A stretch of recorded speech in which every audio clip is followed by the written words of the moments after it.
Right then, let's check out this video from Hex Juice. Is Wuthering Waves the best gacha right now? Ooh, I'm just going to say, my opinion, yes. Is it the hottest gacha right now? Probably not. That's probably Encore and Zenless. We've saw the revenue from Zenless, insane numbers. But in my opinion, I do think it is the best one for a myriad of reasons. But let's see what she's got to say as well and see if we agree or disagree. Let's check it out. We're going to be watching why is Wuthering Waves so peak. Okay, so we're reacting to Hex, reacting to somebody else talking about the game. Let's go. Go Bit ahead of and get reacception. into it. Come join us on Twitch if you ever have time at twitch.tv/hex_. Should definitely check out Hex as well. I like Hex. Where we go live every day except for Sunday, where we watch Discords or watch Discords in my movie. Watch movies in my Discord. You can find all of those links down below in the description box. Personal opinion is Wuthering Waves is so peak because strongly. Period. That's it. It's not wrong. Subscribe. So remember when I said I played like 7 other gacha games in my other video? So that's gotten worse. Fun. Much worse. Yeah, my personal opinion is, especially as like a normal human, maybe limit it to like 2. How do you even have time to play that many gacha games daily? At the minute, the only one that I really play daily is Wuthering Waves, even if I'm playing something else. Like at the minute, the last couple of days, I've been playing Tower of Fantasy, and when I was playing a little bit of Zenless on the launch, I'm still playing Zenless, I just haven't played it for a few days. I do make sure I log in every day for Wuthering Waves. I do my daily, I spend my wave plates, and I try and do as much of the experience that I can do that doesn't take too long on the podcast, so I can make sure I get that finished by next week. But yeah, it is the only one I do that on. Here and there, I'm hopping on Zenless and I'm like collecting my polychrome, getting my login bonus, maybe getting some mats here and there, but I'm not really doing that. Wuthering's the only game I'm doing that on. And at the minute, it's the only game that I'm doing a little bit of light spending on as well, which I haven't done for a while actually. But yeah. I don't know, unless you're just not keeping up with your dailies, I guess. But it's like, damn, it's not for me. So what's so different about this game that makes it so fun in my eyes? Does it have hot women? Who's the Chongli bird now? Chongli. Ow. Man, Yinling gets no respect anymore. Yinling gets no freaking respect. You know, don't get me wrong, Chongli's a whole heap of hotness, but let's put some respect on Yinling's name, man. Come on. Ow, bark, Chongli. Ow, bark, Chongli. Does it have gambling? Of course. Yeah, baby. Yes, it does. You absolute fool.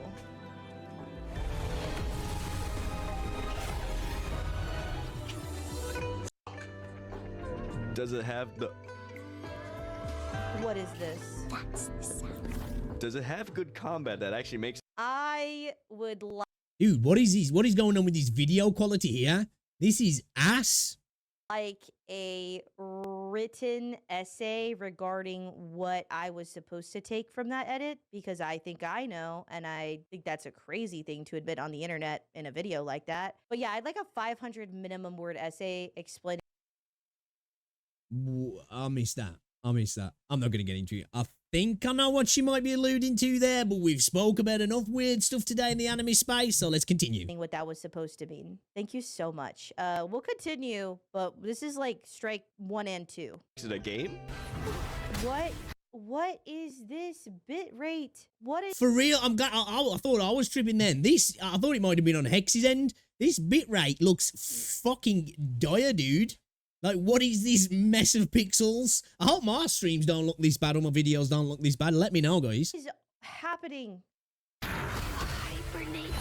Actually has all this and more. So if all that interests you, please let me tell you why Wuthering Waves is so peak. Okay. It is peak though, it is. The game is like, it's a banger, man. It's a slapper. We were talking about just in the previous video about the poor launch potentially leading to the success or perceived success that Wuthering Waves has had so far. Again, we won't know that for a few more months, in my opinion. We need to look at the trends and all that sort of stuff. And I agreed with some of the points in that. But yeah, man, dude, the gameplay in this game just absolutely slaps. And the combat is top tier, the best in the gacha space, and he's really like seriously good contender for decent combat outside the space as well. I don't even mean decent, legit. So what's so different about this game that I actually make a video about it compared to all the other gacha games I play? Well, in this game, There's gameplay to it. There's also Changli. Whoa! The game has a game in it. Ugh. It feels like an RPG style of game that you could see yourself buying, but it just so happens. Yep, for real. Like I say, in my opinion, first and foremost, this is an action JRPG with gacha systems attached to it. Kind of similar to Genshin, but the systems interfered less with the gameplay loop in itself, especially the traversal in your dailies as well, in my opinion, because I hate the dailies in Genshin Impact. But they both are truly games with systems attached to it, which are a detriment for some people. I agree, and I understand where they're coming from. But yeah, dude, this game is legit a full-blown JRPG, or a JRPG, should I say, and I love it. Happens to be free. I say that because even without optimized builds or the best event characters, you still have to be good at the game to even beat the bosses in this game.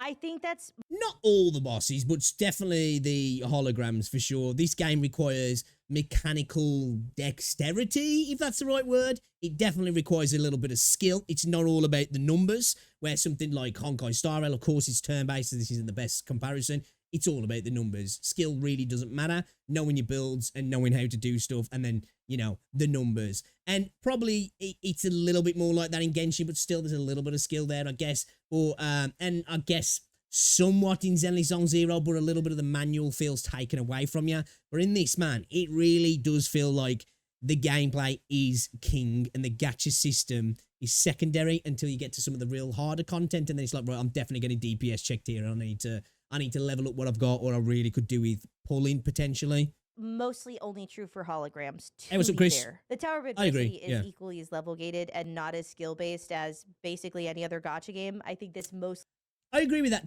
to a point. It is, like I say, the DPS checks of needing to be a certain level and having certain teams. But again, skill definitely comes into it because some of the characters can be incredibly aggressive, less so in the adversity and more so in the holograms. But it's still there a little bit, in my opinion. You need to be locked in. You do. mostly only applies to holograms, but also does to an extent apply to holograms. It's crazy. There's an actual game with this gacha game, and you winning isn't entirely determined by what character you have. Characters so far feel like It's still pretty determined by the character you have.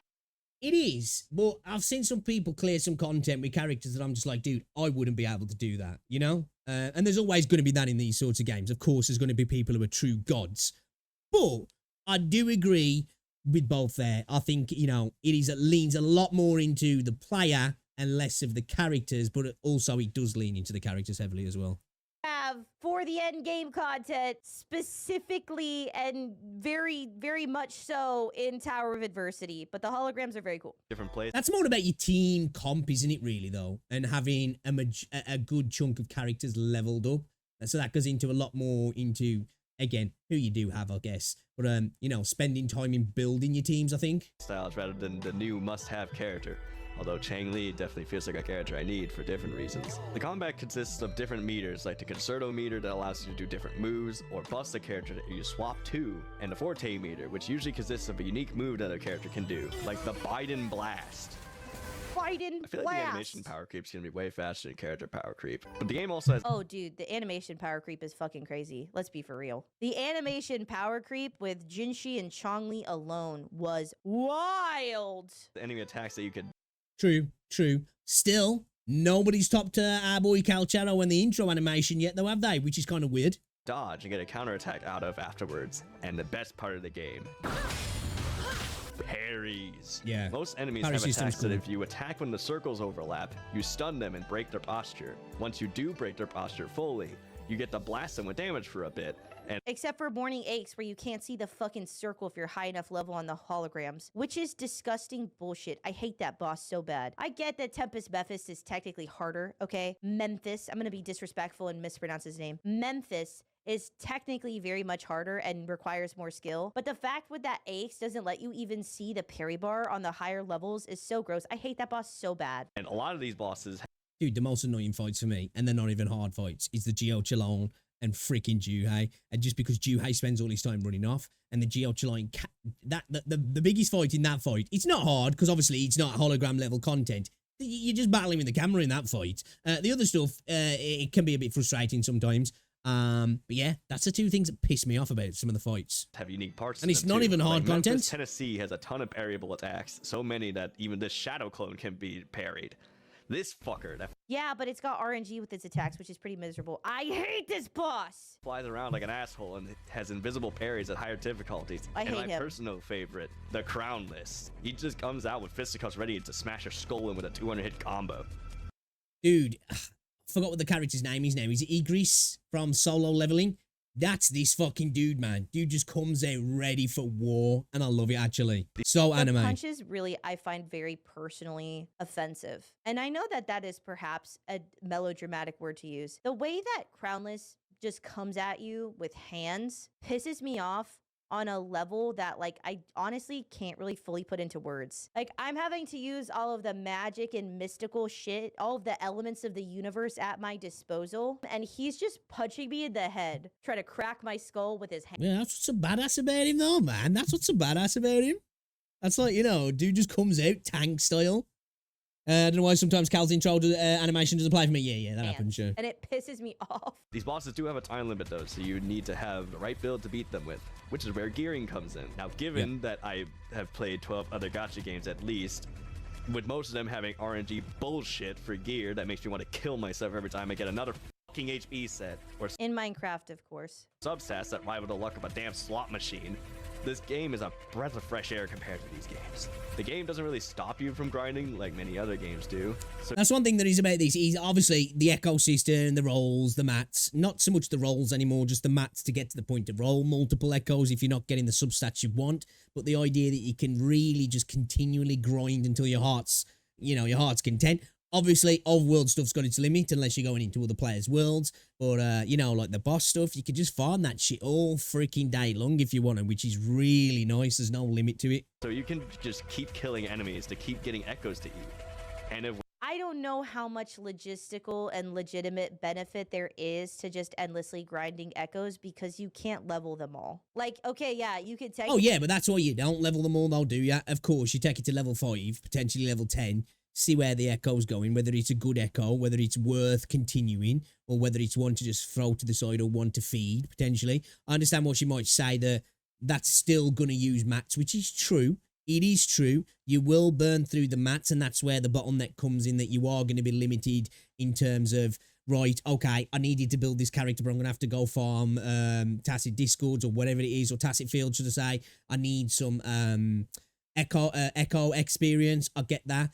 But the actual ability to just keep farming the echoes, to have them there waiting for when you do have the mats, in my opinion, is really nice. You know, it just adds a little bit of a thing. Okay, I can't necessarily do this today, but let's just farm some echoes ready for when I can, and I can just splurge out on them, like, you know what I mean? Basically grind out as many echoes as you can, but like it would be equally as frustrating if you could just get a fuckload of relics and not level any of them until because you were gated by getting level up materials, you know? I think it would be also incredibly frustrating if you could just get relics and not level them until you got the level up materials to do so. Like there is still a gating factor. Do I prefer it over relics and artifacts in Hoyo games? Absolutely yes. But I think that there is less of a benefit than you would think to just endlessly grinding echoes. Is there a benefit? Sure. Is it enough for me to take the time to do it? Absolutely not. And not for most people, I think. whatever you got isn't good tasting, you can just smash them together. Well, I think unless you're min-maxing the game anyway, you're not going to do that anyway. I like the actual option to do it. I don't do it myself because I'm not really bothered about min-maxing the shit out of the game, like some people are. But the option's there for people who want to do that. But you are bottlenecked. You are time gated in essence because you are going to run out of materials and you're going to need to farm those materials, which are obviously going to cost you wave plates, and then you're going to have to wait. To get a new thing. It's just like cooking. There is still RNG to it, but the fact the game doesn't stop you is a very nice thing. The game gives you the freedom to do. Tuning for substats by rolling. So you can't fodder echoes in this game only if you've put levels into them, and it still decreases the amount that you get back from having leveled. So if it's level 15, you can fodder it into a new echo, but it'll be like level 13. There's no way to fodder unleveled echoes, and that is a direct means with which they gate you from continuing to progress and get higher stats. a D20 and the main stats are still RNG, but you get so many of them you could just swap one for the other, or keep trying to just do some Frankenstein stitching together type of bullshit. My only complaint is that level up materials are quite scarce without wave plates. I've heard other people talk about how after you get guaranteed upgrades like skills and weapon level and focusing on just one team, using your wave plates for this won't be so bad. I'm inclined to agree with them in this regard. So I think that's fair to say. If you just focus It is. It depends on what. That's a good thing about this game. You can really focus on specific things and do a lot in that regards. And if you want to just keep building echoes, you can use your wave plates every single day, especially when we're going to get storage. You know, the potential to just like when you are missing days, just to focus in on your echoes is really good. At the end of the day, you're going to end up like running out of credits and such. But you know, the option is a lot more free, if you will, than what it is in the other games. focus in on one team and manage your resources appropriately, it's not too bad. However, to act like you just get to endlessly grind echoes, because like there's a difference between being able to grind endlessly and there actually being progression attached to that grind. Is there actual, like a lot of progression that is attached to the grind of echoes? Not really, because it is very limited how many of them you can actually level. I'll see how things go in your end game. I'm still in mid game, so we'll see. The open world for this game is quite fun too. Also, I'll say in Wuthering Waves, to be fair, main stats are really, really important. There's much less of a benefit of picky substats in Wuthering Waves than there is in other Agree to a point with that, yeah. gachas. Having the right I main was just saying. stats and having a good weapon with the right characters on your team is much, like so much significantly more important than in other games. The substats are, there's a lot more copium substats that you can have because there's like basic attacks, you know, all of that stuff. But you're having the right Again, though, it depends. I think if you're trying to min-max or you're going for specific content, they're a little bit more important, but she's not wrong. main stats and stuff is much more valuable and has much more of a benefit to your actual damage than it does in other Getting that good roll on your initial main stat is the real thing, you know, on your crit damage or your crit rate, getting that high roll, getting that god tier, and then you get terrible substats and it kind of like ruins it, but still, yeah, that's where it's at. If you can get those really good main stats, if you can. I think, what is it 22% for damage and 12% for rate, I think? other I could similar be wrong type on the of gacha numbers. games. Despite the fact that In my that's kind opinion. of a buzzword nowadays, this open world's actually not too bad. There's a lot of chests around the map, so you can level up characters and weapons, as well as these diamonds that give you echo level up stuff. Yippee. I really like the open world in this game. I like the open world in Genshin as well. I am an enjoyer of open world games, especially if they're densely packed. My biggest problem with the open world in Genshin was that traversal was so AIDS that it just wasn't enjoyable to get around. You know, anything over 10 foot was like, this is going to be asshole. I've got to go the long way around here. I'm going to have to stop for rest every 2 freaking seconds. Sprinting was a pain in the ass. In this, you know, the world feels great to traverse, which is a real big bonus. I actually enjoy getting from place to place. Although, I think as you go further into any sort of game like this, the open world starts to become a little bit more of a detraction from the actual gameplay because you're just trying to get to places to do specific things, and the open world itself becomes a chore almost. But I think that's just a problem of all open world games anyway, especially live service open world games. But the great thing is, obviously, updates to the map and having new places to explore. But I do really like the world. I do. Only some, though. It's not that much. After a while, Genshin characters must smoke a lot. Stamina is so small. For real, dude. For real. Smoking a 20-pack a day, yeah. if you explore enough, the game just gives you a device to find this stuff around you that you can Yeah. infinitely use, but you can only have 3 on the map.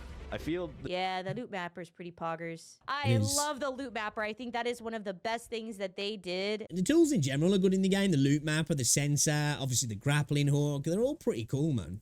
To give you the ability to get the loot mapper early into the game. It's not hard to get that loot mapper, and you can use it infinitely without having to craft it. And Yep. they gave it a wider range. Yep. Bust. This has got nothing to do with anything that we're talking about here, but can we freaking get some new glider skins as well? Like, what the fuck is the glider? I'm guessing it's a tacit. It's, you know, it's a Discord. It's like some weird looking creature. But can we get some cool looking gliders? When Chang Li come, I thought, oh, do you know what would be cool?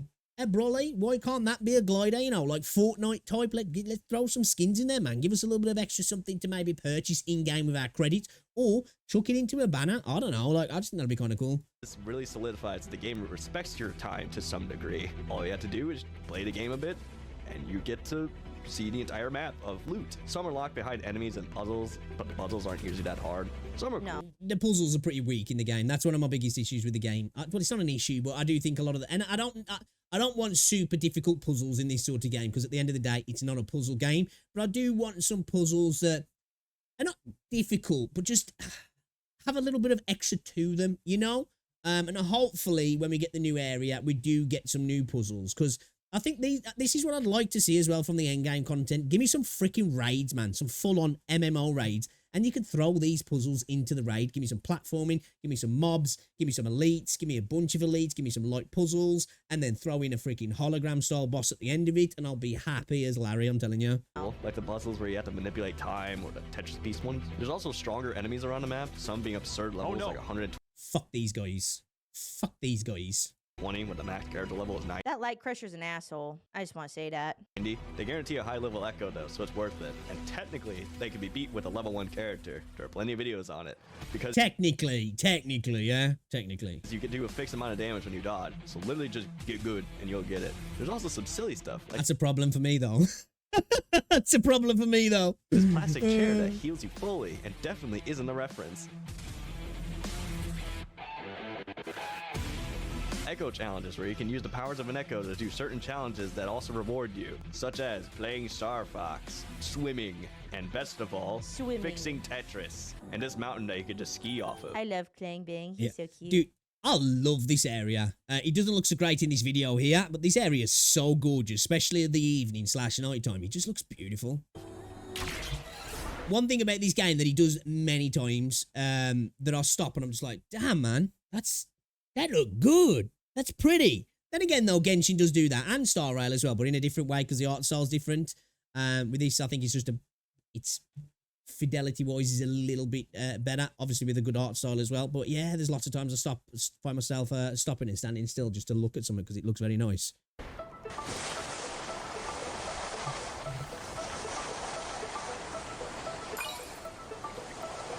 I like game this is one awesome. too. It's It fun. also gives you a ton of loot. Onwards. Yep.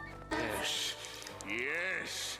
Yes. I've still yet to do the Gam Cat thing, you know, where there's that one cat you can find, can't you? And it takes you to like a bunch of chests and you can choose the chests and there's like some good loot in the one chest. But I think it kind of pushes which chest to pick. But I haven't done that. Have you guys done that? There's probably a ton that I missed, but those are the best selling points other than the characters have really fun kits. Jinchi is probably my favorite. Yep. Agree. This is what I was talking about earlier in the Gacha Smack video where we were saying, like, you know, and he was saying as well, like, oh, wouldn't it be cool if we had like a crossover, which would be cool, but it never happened because Hoyo would look so bad because you'd have like Genshin characters coming into Wuthering Waves, and obviously they'd have to like be adapted to play in Wuthering Waves, and those characters would look super fucking cool in the movesets, and then the Wuthering Waves characters would go off to Genshin and kind of look like ass. I just think that'd be funny, but it's never going to happen because, well, it's never going to happen anyway, but I just thought that'd be funny. Chongli is my favorite, but before that, my favorite DPS to play was Encore, which means I get to play my most fun 2 characters in the same team, which is very poggers and epic style. Also, the character designs are really nice in my opinion, and the 3D models are really hot, especially for the weapons. Dude, the dudes don't get enough love in this game as well. You know what I mean? I fucking love the designer Gian and Calcharo. They are both crazy fucking cool looking characters in my opinion.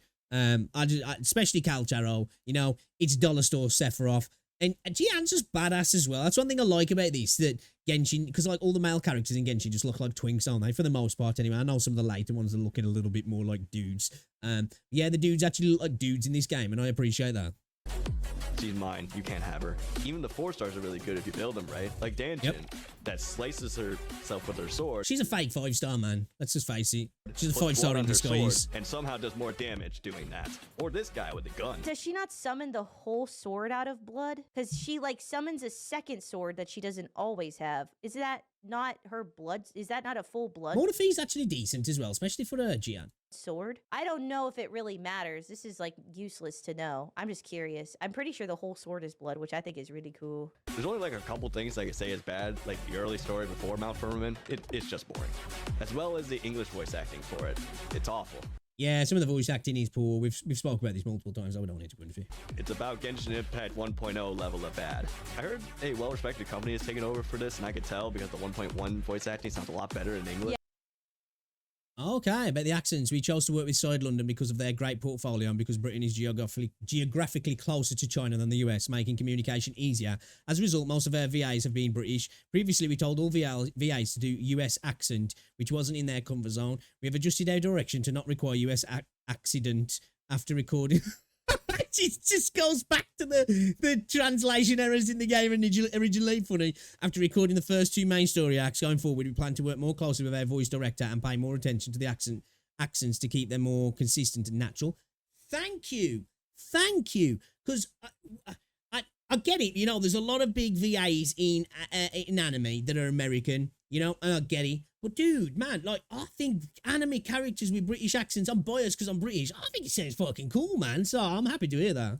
Yes, I would be very sticking much with better. Korean though, since I'm slowly learning it. And that's it. It's a game that combat, Especially if they're focused, British and as that's why well, I you love know. it. I almost want to drop $5 on the Lunite description just to support Kuro.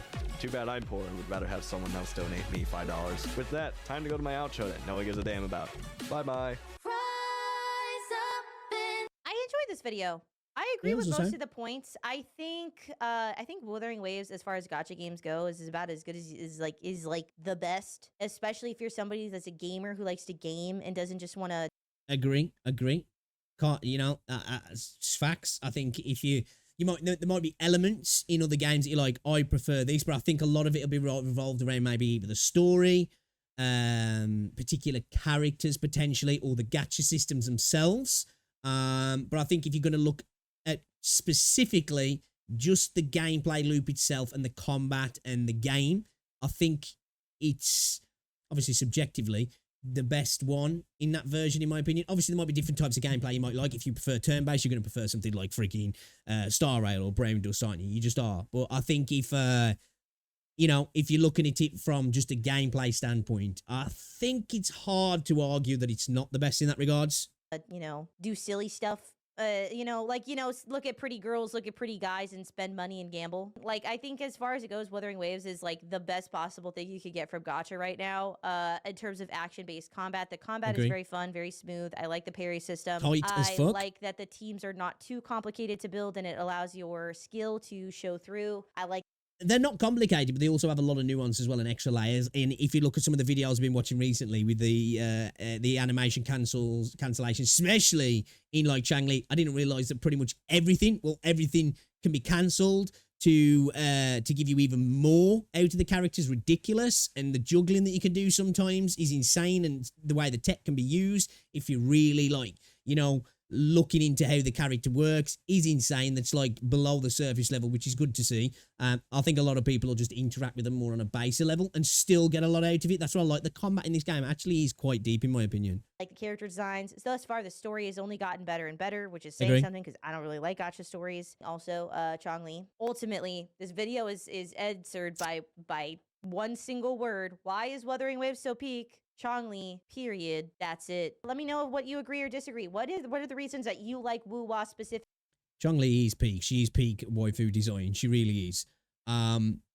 As to story, I think a lot of the time, just with like gacha stories, it can be like super convoluted. I think, you know, and like it's not that they're bad. It's just that I think as well with the way that they work, how you get breaks in the story, and if the game is kind of convoluted, you kind of forget what the fuck's going on. I'm not saying the Star Rail is. I just found that when I took breaks on Star Rail, I come back and I was like, yeah, I forgot what the fuck is going on in this universe, you know? I've not got a clue what's happening anymore. You're not allowed to mention any other games, though. Tell me why you like Wuthering Waves without talking about other games. Don't mention Genshin or HSR or no other gacha games or nothing like that. What do you like about Woo-Wah specifically? I want to hear Game's good. that. Comment down Game's below. good. Come join us on Twitch if you have time. Join the All right, good video. Reacting to a reaction, I guess. You know, I like to do that here. That was a good video initially from the original dude.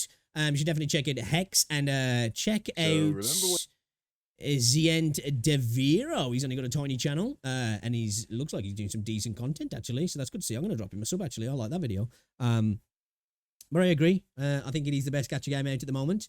I hope it doesn't stay the best. And I know that sounds crazy. I love the game and I've really been enjoying it. But I hope Neverness to Everness steps things up. I hope that Azure Premilia steps things up and Project Mugen, and it just then makes this get better, and we just have an arms race. That's what we want at the end of the day, don't we? We want them just to keep getting better and better, and competition breeds competence, I guess, and makes it better for us at the end of the day as a consumer. But yeah, good video.